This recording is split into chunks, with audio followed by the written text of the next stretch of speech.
విశ్వ 2 cinema release అయింది నిన్న. దానితో పాటు హుస్నాబాద్లో వెంకటేశ్వర కళామందిర్లో చేసిరు.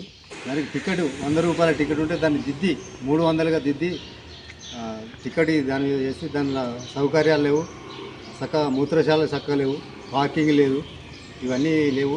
దాని మీద చర్య తీసుకోవాలని ఆర్డీఓ గారికి వినతి పత్రం ఇవ్వడం జరిగింది. దాని మీద వెంటనే స్పందించి ఆర్డీఓ గారు స్పందించి దాని చర్య తీసుకోవాలని వినతి పత్రం ఇచ్చాము, కోరుకుంటున్నాం.